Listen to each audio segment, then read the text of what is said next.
Hello and welcome to this episode of the PD Smash Podcast. Today we have a jam-packed episode for you.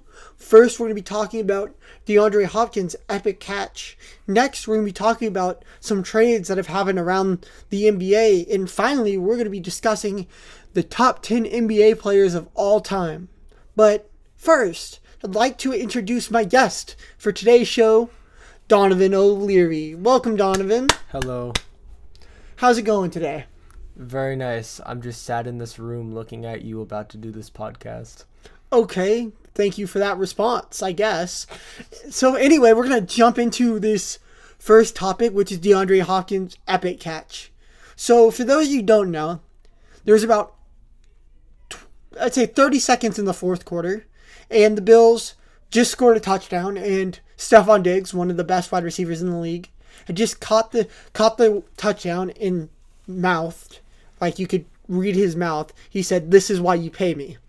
And then the Arizona Cardinals go down and with 10 seconds left, throw a 50-yard bomb in between three Bills defenders to DeAndre Hopkins for the touchdown. Now, first off, let's just analyze this catch. This is amazing. To have the arm strength he did was impeccable. That Kyler Murray was able to get that ball all the way down there on just a tightrope. And then the hand strength of DeAndre Hopkins to hold it.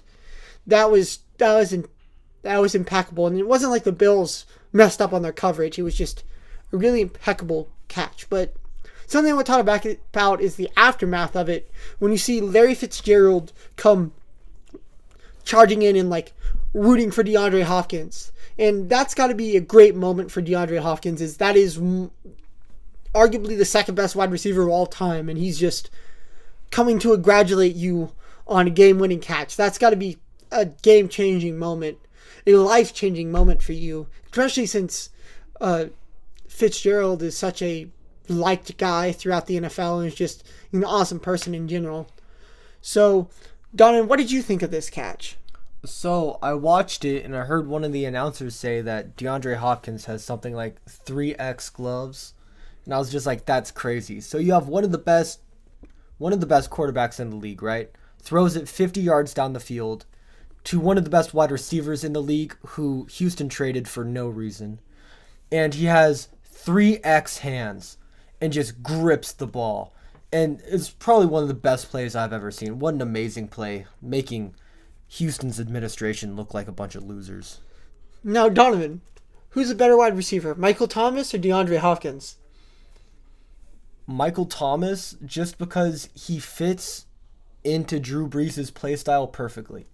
Drew Brees and Michael Thomas could not be a better match. Throwing short and accurately is Drew Brees' entire motto. And that's entirely what Michael Thomas is built for.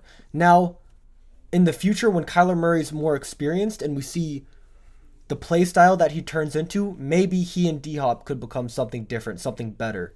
But right now, with Drew Brees' developed style and Michael Thomas's really MVP performance, it's unmatched.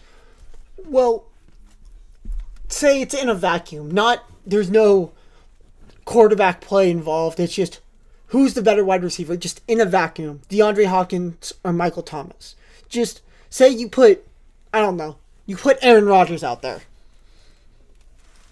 Michael Thomas, because he's huge and he's fast. The end. Okay, you hear it here first. Donovan O'Leary thinks Michael Thomas is better because apparently he's faster than DeAndre Hopkins. Anyway, after that extremely hot take by Donovan, we're talking about some trades that have happened around the NBA.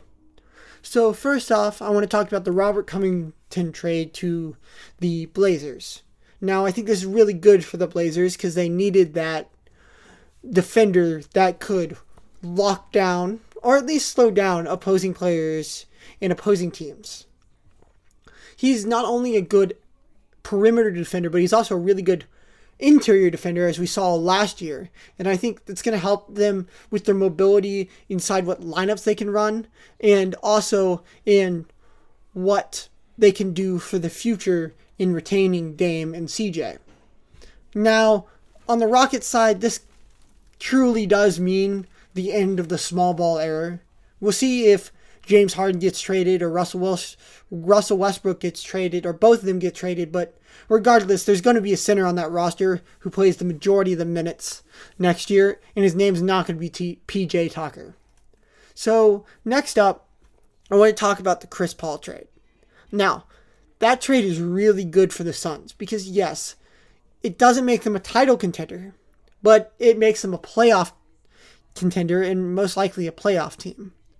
This also means that as a playoff team, Devin Booker is more likely going to stay, especially because he's going to be able to get more experience with DeAndre Ayton, who's looking more and more like he could become an all-star caliber player. And not only that, you get one of the best point guards of all time to help mentor Devin Booker's playmaking ability even that much more because he's already an underrated playmaker in this league. And more importantly, you get someone to mentor DeAndre Ayton and get him to elevate his game because you see what Chris Paul has been able to do with big men in the past, such as Clint Capella and DeAndre Jordan, David West. If you can give him a competent big man, he can elevate their game to near all-star and sometimes all-NBA levels. So I think this is really good for the Suns, not just in the now and in the future. And for those who say, well, there's that cap situation. Chris Paul is such a big cap hit. I ask you, who are they going to get in free agency? No one signs with the Suns almost ever. And if you do, it's because of the team's success, not because of the free agent market, not because Phoenix is such a great place and such an attractive tourist destination and a place you want to live. So this is a great trade for Phoenix, and it's not like they have 4 years of Chris Paul, they have 2. And then after that, they can sign them to a more team-friendly deal, or they can just move on from them and get that experience and gain that experience. And then Devin Booker and DeAndre Ayton will be able to be an even bigger force to be reckoned with out west. Now, finally, I wanted to talk about the biggest trade, in my opinion, that happened over this past week. The Jrue Holiday trade for the Milwaukee Bucks and the Pelicans. Now, I think this may be a win-win situation. However, it may also be a clear fleece by the Pelicans. So let's start with the clear winners of this trade, which are the New Orleans Pelicans. At first, it doesn't seem like, if you just look at the players, they didn't get fair compensation for what Jrue Holiday brings in the basketball court. But then you realize they got, I believe it was 3 first-round picks and then 2 pick swaps. That's crazy. That is insane. You're telling me you get 5 first-round picks, basically, for Jrue Holiday plus a couple young players that can help you improve in the long run? That's great. That's really great for your team. And I think it's only going to make them be better in the future. And yes, they'll be late 20s picks, most likely. But that doesn't mean that you can't flip those picks for assets later down the line. Because you already have a really good young core with Lonzo, with Zion, and with Brandon Ingram. So if you flip those picks into something else, like someone who more fits with Zion and Brandon Ingram's style of play, then you're turning Jrue Holiday into that player. Plus, you get someone like those young players you get in the trade, and you can help develop them, and they can be part of your young core. So I think on the Suns side, the Pelicans side, this is a really good deal. Now, on the Milwaukee side, this could either be a great deal or a horrible deal, and it hinges on 2 things. First, does Jrue Holiday decide to re-sign after he opts into his player option, or he might opt out too, which means you only get a 1-year rental.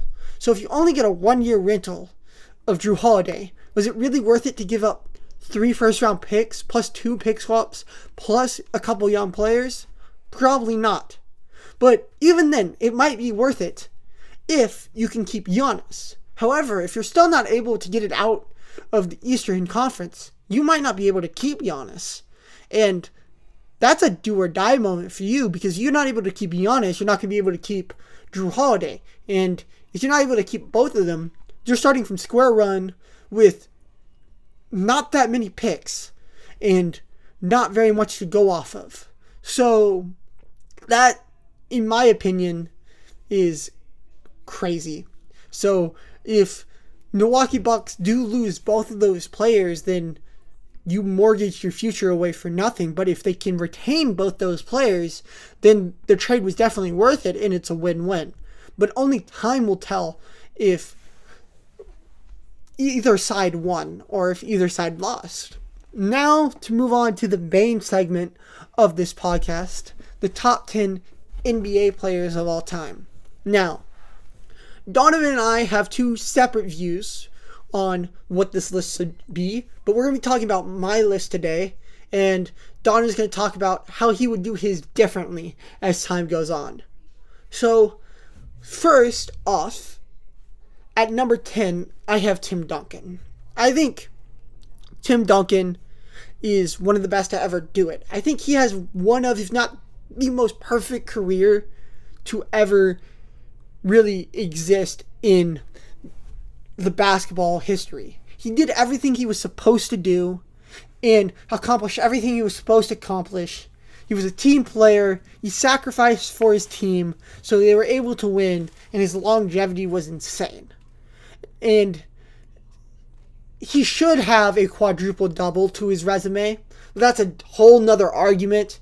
Look up videos on it. It's actually really interesting, but he should have a quadruple double to his name.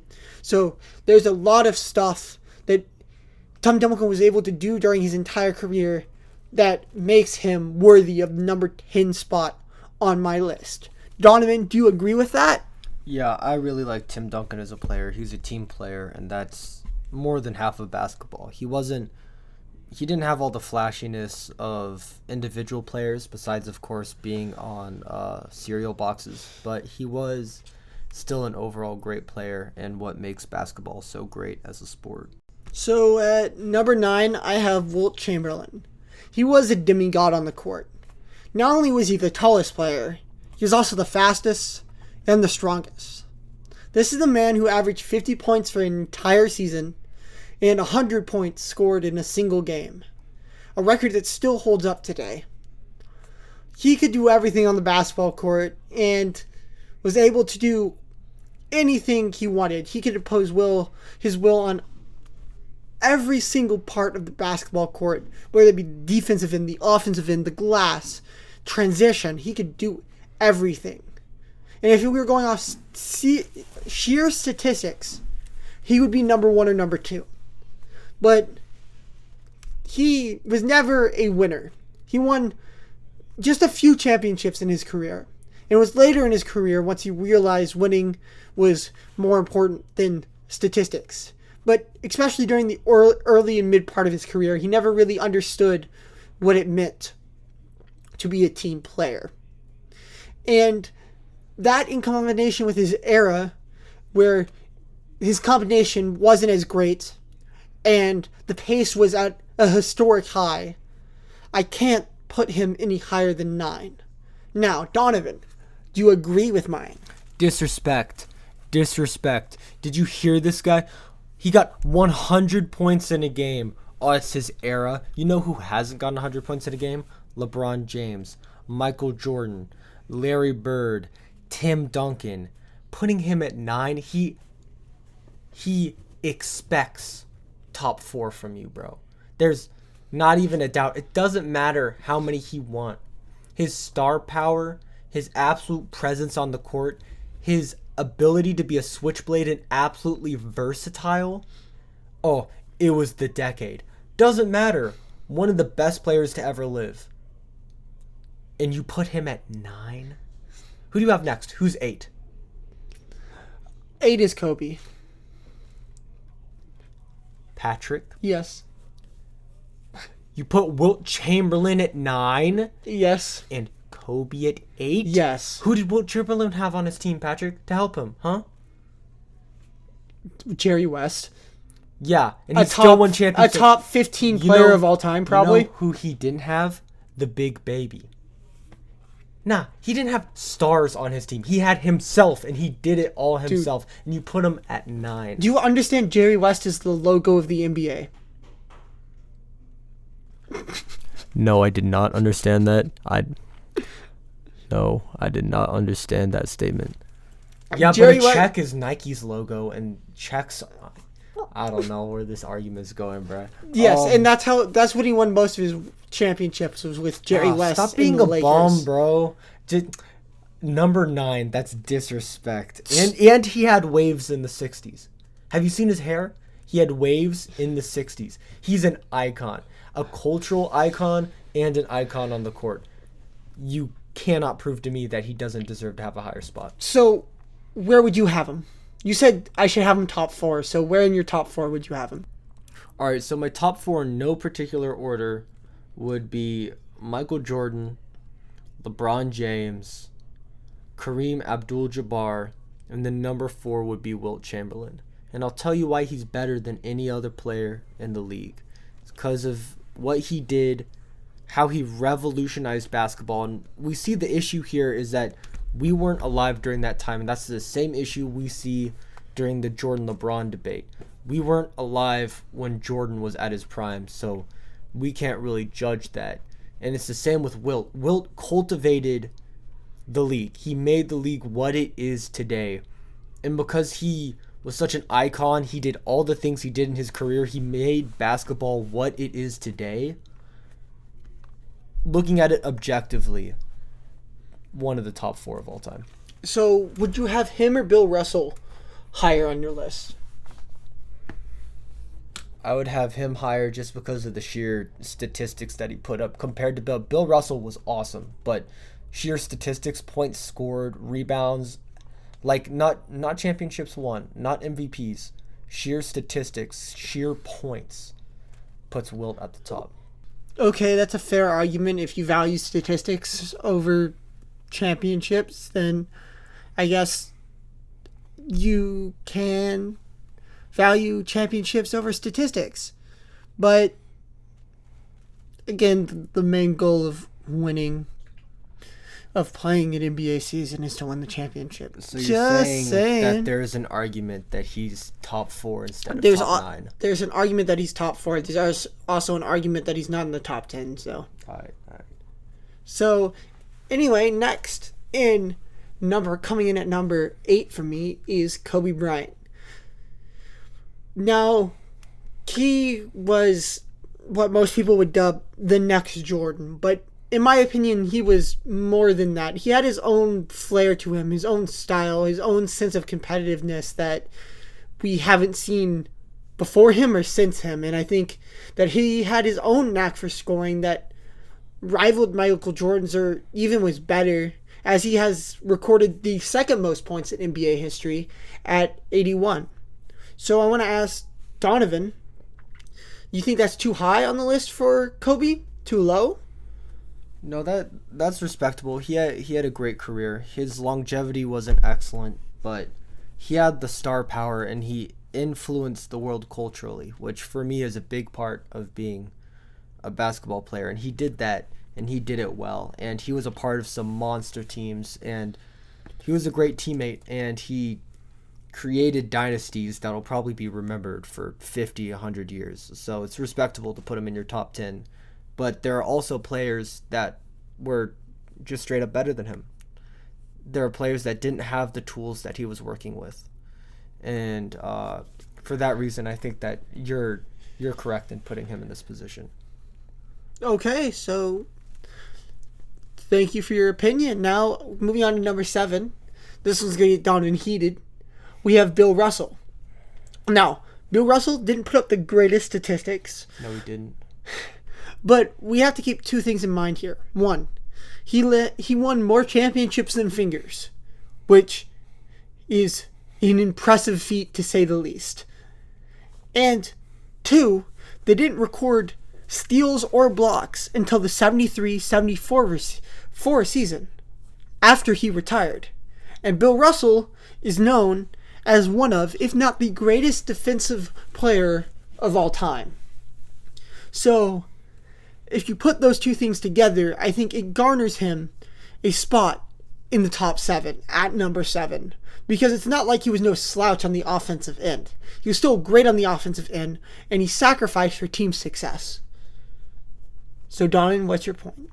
I think that defense is often overlooked when talking about the greatest players. I'm glad that you put him at number 7 because more defensive players need recognition. It's half the game to stop the other player from getting points. And it's the stars, oftentimes, Steph Curry is an example of this.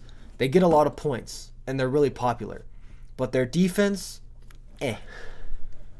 Bill Russell really had lockdown defense, and you just have to respect him for it. I'm saying Wilt is higher because he was great on both ends, but I do respect your decision to put Bill Russell at number 7. So, thank you for that.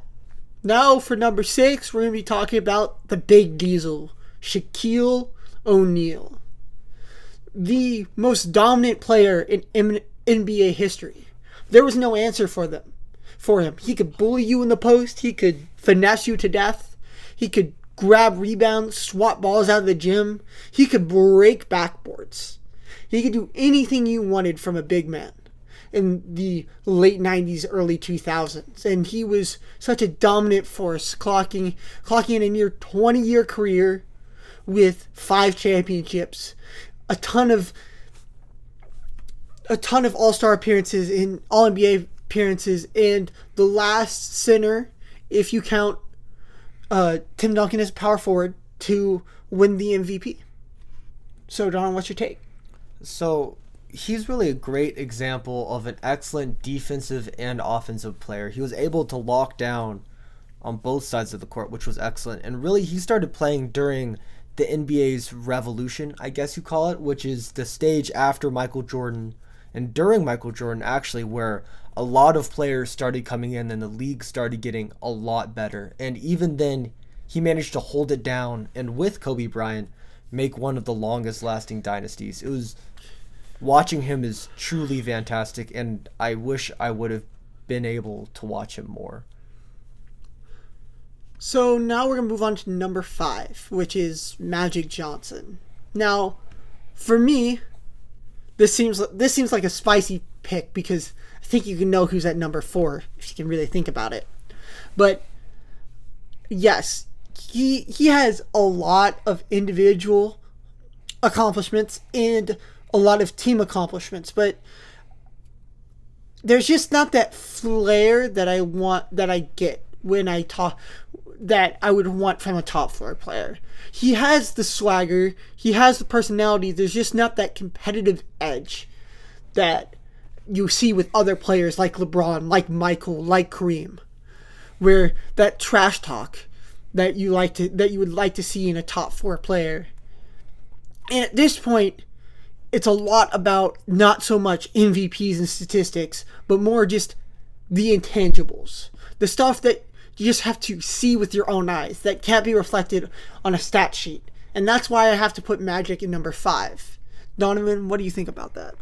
So Magic Johnson, just looking at him, he's an amazing player and deserves top 5 at least. But what Patrick was talking about, we talk about the great players like LeBron James and Michael Jordan, and you immediately understand the feeling of those players. You know what their presence is. Magic, I don't really get that. I think of him and I don't really think of anything. I think of a great player, but I don't see his impact. And for that reason, I do agree with Patrick that he can't be any higher than number 5. So now for me at number 4 comes Larry Bird. Now, most people have these flipped, but for me, Larry Bird just has that it factor that I don't think Magic ever had, in my opinion.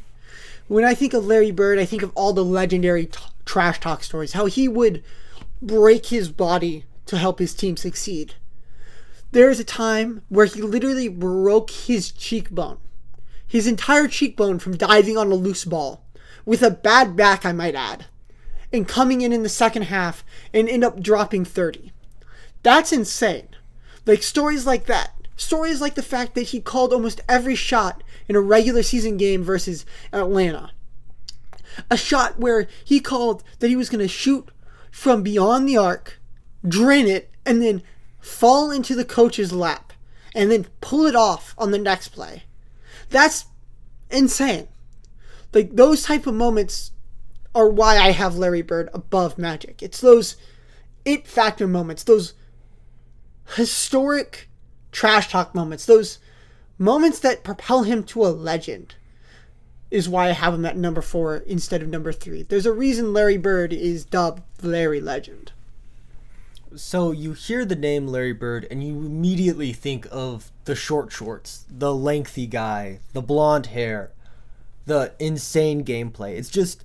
It's something that Magic doesn't have. It's an icon status that makes him incomparable to Magic, in my opinion. And talking about people who really led the league in renovations and really helping it become what it is today, and Larry Bird was at the forefront of that, making it happen. In my opinion, one of the greatest players to ever play. Now, at number 3, we have Kareem Abdul-Jabbar. Now, there's so much you could talk about here. You talk about his multitude of championships, his incredible longevity, the fact that he has so many MVPs, that he won his first finals MVP and his last nearly 15 years apart. But you could also talk about the statistics, how he is the all-time leader in career points scored. You put all of that together, and you have the third best great player of all time. I don't really think there's a debate. I think there's a gap between 4 and 3. I think there's not. I think you can make an argument for anyone in the top 10 to be higher, but I don't really think there's a legitimate case to where you could put anyone higher than 4 on my top 10 list. I think there is a substantial gap between whoever I have at 4, which is Larry Bird, and then Kareem. As much as I do love Larry Bird, there is that substantial gap in my opinion. Donun, what do you think on all that? This is a man that even basketball players don't know the name of, but don't know why they don't know the name of, because he was just such an excellent player. This is the man that Michael Jordan came to for footwork, that a plethora of great players came to for footwork. You look at him, and it's all the little things that he mastered that made him such a great basketball player. He was just excellent in all arenas, and he really paid attention to the details, something that everybody in this top 3 list does. Pay attention to the details, get it done, and that's exactly what Kareem did. Now we move to the top 2.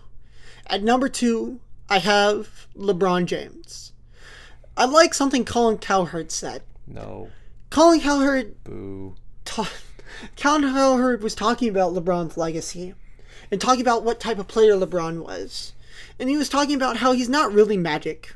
He's not really Jordan. He's not really Bill Russell. He's not really any of those players. What he is he's the modern day Wilt Chamberlain. He puts up these crazy statistics. Is this insane Iron Man. But the difference between him and Wilt is that he won. Ultimately, he won. And he's won 4 championships at this point over the span of nearly 10 years. And the last one winning at the age of 35. Not only that, he's been the best undisputed, or mostly undisputed, best player in the league for the past decade. Since about 2010, I would say. Maybe 2011, so maybe a little less than a decade.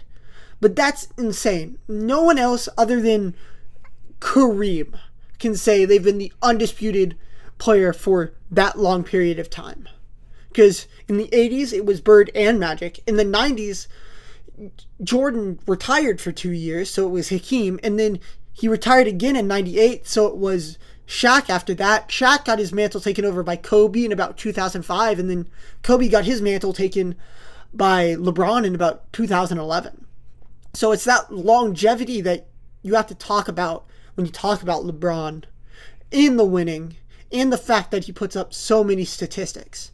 Now, I think LeBron and I think Jordan are really close. But I think the difference between LeBron and Jordan, at least for me, is that LeBron's career is still ongoing, so it's not easy to be objective. Because you have a stake in the argument. LeBron is still playing out his career. He could win another championship. Hell, he could win two. If things shake out the right way, especially if they're able to add a third star and AD continues to progress, because by the rate LeBron's going, knock on wood, he could still be a top 5 player by the age of 40, 41. And that would be absolutely insane. And if he is, he can help propel that team to another 2 championships. So I think because there's that extremely inherent bias that comes with LeBron's argument, you have to err on the side of caution and put him at 2. Now, I'm going to go to number 1, and then I'm going to let Donovan chime in here because I know he has a lot of comments on this, and I can see him wanting to burst and rip into me. So I'm just going to talk about Michael Jordan first. I think Michael Jordan is the greatest basketball player of all time as it stands. He's the player that Larry Bird called the God. I don't think you can get much better than that. If you get one of the most legendary trash talkers of all time to call you a legitimate God, then you have a great case for a GOAT. You combine that with his 6 championships, his cultural impact that still reverberates today. Jordan was one of the main people who was able to make the NBA a international brand instead of a national brand. And I think since you put all of that together, you get a number 1 player, especially since his career over and we look back on it with hindsight instead of just what we have right now. Now, Donovan, let's take the floor. So you look at where LeBron is in his career right now. Year 10. Year 17. Year 17? Yes. Year 17. And you look at Jordan. How many years did Jordan play? So Jordan played 15 seasons in the NBA. Most of which were with the Bulls, but the last 2 were with the Wizards, so you really don't count those years of his career, because although he was good, he was never like the Jordan we saw. Well, let's count those years of his career because they were a part of his career, right? At this point, LeBron has played 2 more seasons than he has. LeBron just won another title, another Finals MVP. His longevity is insane. LeBron carried the Lakers. Of course, AD had some games, but the days that AD failed, that Danny Green failed, he was there to absolutely destroy it, and that he did. He locked down one of the best young teams in the league, almost by himself. There's no denying Jordan's cultural impact was immense, right? And that's why this is such a close battle, alongside the fact that LeBron's career isn't over. But you can agree with me that LeBron has kept in pace with Jordan's statistics, right? Yeah, he's kept in pace with Jordan. He's kept in pace with He's Jordan's... a little less than Jordan's statistics, but his prime's longer. So, yeah. And this is not even counting Jordan's term with the Wizards, which was 2 years, right? Yeah. 2 years of Jordan's career where he wasn't playing the greatest. And LeBron... Well, to clarify, he was still averaging 20 points a game. He just wasn't averaging his normal 28. No, yeah, he was still great, but he's not top 2 great like we're talking about right here. Yeah. LeBron, what he showed us in these past 2 years of his play, some of the best 2 years we've ever seen of LeBron. He has not faltered. He is just as good as he was right out of the draft. He's insane right now, and I don't see him stopping. I don't see him tired on the court. He's absolutely incredibly insane, and now he's approaching on the most points scored of all time. Something, may I add, Jordan isn't even in contention for because his career was so spotty. And so for that reason, for LeBron's consistent career, for Jordan's multiple retires, for Jordan's 2 years on a team where they didn't even do that well, I have to pick LeBron over Jordan. just to clarify, Donovan, so you know, Michael Jordan is 5th all-time in points scored, with logging in a total of 32,292 points. Right now, LeBron James is about 2,000 ahead of him, but that still doesn't change the fact that he is still top 5 in all-time points scored. Yeah, he's the Magic of points scored. Respectable. Magic is respectable, but it's not legendary. It's not GOAT status. You think of Magic and you think, okay, top 5. Okay, great player. Not okay, best player of all time. You look at the 5th point scored of all time and you go, the GOAT shouldn't be the 5th. The GOAT should be the 3rd. The GOAT should be the 2nd. The GOAT should be the 1st. Definitely not the 5th. And LeBron, the way he's trending is that he's going to get 1st. And that just pushes it over the edge for me. Okay, thank you for all your unfiltered opinions. Any other hot takes you have for us before we end the show? Thank you all for listening. Canada has dumb sports. Tennis isn't fun to watch. Golf is super boring. And Patrick is cool. Peace out. Thank you all for listening to this episode of the PD Smash podcast. If you want to contact me and you're listening on YouTube, go click my blog and go to the contact space on my blog. If you are on my blog, you already know where that is, so feel free to text me or to email me. I really just want to thank you all for watching and listening, PD Smash fans. Till next time, PD Smash signing off.